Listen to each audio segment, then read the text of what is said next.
తాకట్లో ఉన్న మీ బంగారాన్ని విడిపించి ఆ రోజు ఆన్లైన్ రేటుకి కొంటాం. Sharma gold company. పేలు సమస్య వినడానికి చాలా చిన్నదే. ఇది ప్రతి ఇంట్లో పిల్లలకు ఎదురయ్యే సాధారణ సమస్య కదా అని సరిపెట్టుకుంటాం. కానీ అదే నిర్లక్ష్యం ఒక నిండు ప్రాణాన్ని బలి తీసుకుంది తెలుసా? ఒడిశాలోని పూరి జిల్లాలో చోటు చేసుకున్న ఈ హృదయ విదారక ఘటన దేశం మొత్తం కూడా ఇప్పుడు చర్చనీయాంశమైంది.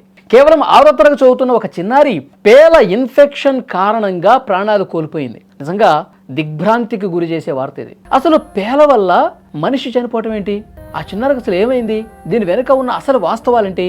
ఇప్పుడు మీకు క్లియర్గా చెప్పే ప్రయత్నం చేస్తాం. పూరి జిల్లా చంపగడ సాహిలో నివాసం ఉంటోంది లింగరాజు సాహు కుమార్తె లక్ష్మీప్రియ. మీరు స్క్రీన్ మీద కూడా చూస్తూ ఉన్నారు. 6వ తరగతి చదువుతున్నటువంటి ఈ అమ్మాయి కొంతకాలంగా తలలో తీవ్రమైనటువంటి పేల సమస్యతో ఇబ్బంది పడుతోంది. దీనిని ఒక సాధారణ ఆరోగ్య సమస్యగా భావించారు కుటుంబ సభ్యులు. అంతే, ప్రాథమికంగా ఇంటి వద్దే చికిత్సలు చేయించినట్టుగా తెలుస్తోంది. కానీ రాను రాను ఇన్ఫెక్షన్ ఎక్కువైపోయిందండి. పుర్రె భాగం వరకు పాకింది. తలలో ఏర్పడినటువంటి గాయాల వల్ల బాలిక పరిస్థితి విషమించింది. ఆసుపత్రికి తరలించే లోపే ఆ చిన్నారి కన్ను మూయటం గ్రామంలో తీవ్ర విషాదం నింపింది. కేవలం ఒక మరణం మాత్రమే దీన్ని చూడాల్సిన పనిలా గ్రామీణ ప్రాంతాల్లో అవగాహన లోపం ఏ స్థాయిలో ఉందో చూడాల్సినటువంటి అవసరం ఉంది. ఎంత బాధాకరం చూడండి. వైద్యలోకం మొత్తం కూడా ఆశ్చర్యపోయింది ఈ ఘటన చూసి. క్యాపిటల్ హాస్పిటల్ డెర్మటాలజీ విభాగం హెడ్ డాక్టర్ మనోగోవింద్ శ్రీచంద్రన్ ఈ మరణంపై కొన్ని కీలకమైన సందేహాలు కూడా లేవనెత్తారు. వైద్య చరిత్రలోనే పేలు వల్ల నేరుగా మరణించిన ఘటన ఇంతవరకు నేను చూడలేదని కూడా ఆయన చెప్పారు. సదరు బాలిక రక్తపు వాంతులు చేసుకున్నట్టు వార్తలు రావడం, పేలు సమస్య తీవ్రంగా ఉన్నది, ఆ పేల సమస్యకు ఎక్కడా సంబంధం లేదు. ఈ వాంతులు అవటము, తలలో పేలుల వల్ల ఇది రావటం అనేది అసలు ఎక్కడ ఏం జరిగిందో కూడా అర్థం కావట్లేదు. తలలో తీవ్రంగా గోకటం వల్ల ఏర్పడిన గాయాల ద్వారా సెప్టిసిమియా అంటే రక్తంలోకి బ్యాక్టీరియా చేరటం వల్ల మరణం జరిగిందని ప్రాథమికంగా నిర్ధారించారు. ఈ కేసులో ఇంకా లోతైనటువంటి దర్యాప్తు అవసరమని వైద్యులు సూచిస్తూ ఉన్నారు. నిజానికి పేలు రక్తాన్ని పీల్చుతాయి, కానీ అవి మనిషిని చంపేంత రక్తాన్ని తీసుకోలేవు. మరి ప్రమాదం ఎక్కడ పుంచుకుంది? వైద్యులు చెప్తున్న డీటెయిల్స్ ఏంటి? పేలు ఉన్నప్పుడు తలలో విపరీతమైన దురద వస్తుంది, సహజమే, అందరికీ తెలుసు. పిల్లలు గోళ్లతో గట్టిగా కోకటం వల్ల స్కాల్ప్పై చర్మం ఊడిపోయి గాయాలవుతున్నాయి. వాళ్ళు గోళ్ళు ఉంటాయి, అదే పనిగా ఆ దురదకి పేలు కుట్టేటప్పుడు గోకుతూ బాగా రప్ప అయిపోయి అక్కడ గాయం ఏర్పడుతుంది. మన పరిసరాల్లో ఉండే బ్యాక్టీరియా ఆ గాయాల ద్వారా శరీరంలోకి ప్రవేశిస్తుంది.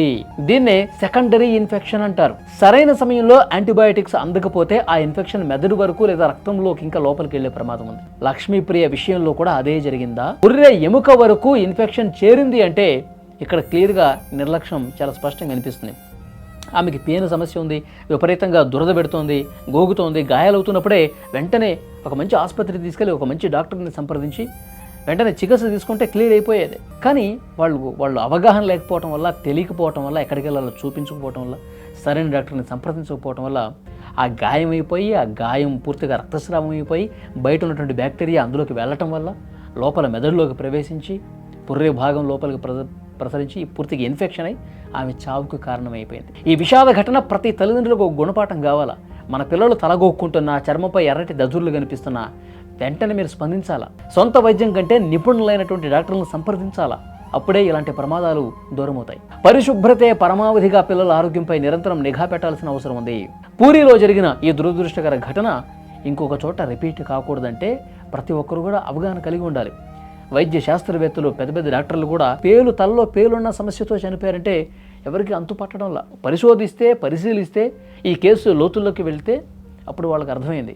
చాలా రోజులుగా ఈ సమస్య ఉంది, ఆమె గోగుతూ ఉంది. తలలో ఆ పుండ్లు ఏర్పడే వరకు, తలలో గాయమైపోయి రక్తం కారే వరకు కూడా ఆ సమస్యను అట్లాగే ఉంచారు. కరెక్ట్ కాదు ఇది.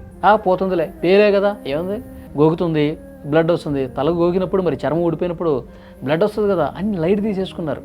దాని అంతా అదే తగ్గుతుందిలే, డాక్టర్ చూపించాం కదా, మనం ఇక్కడ ఇంటి దగ్గర మందులు ఇచ్చాడు కదా, తగ్గుతుందిలే అని ఈ నిర్లక్ష్యం ప్రదర్శించడం వల్ల తల్లిదండ్రులు కూడా అంతగా సీరియస్గా తీసుకోకపోవటం వల్ల ఆ చిట్టి తల్లిని కోల్పోవాల్సినటువంటి పరిస్థితి వచ్చింది. చాలా బాధాకరం. కాబట్టి తల్లిదండ్రులకి పర్టికులర్గా చెప్పే మెసేజ్ ఏంటంటే పిల్లల పట్ల నిర్లక్ష్యం తగదు. చిన్న సమస్య అయినా పెద్ద సమస్య అయినా ఒక మంచి డాక్టర్ని సంప్రదించండి. ఇలాంటి ప్రమాదాల నుంచి దూరంగా ఉండొచ్చు అన్నమాట.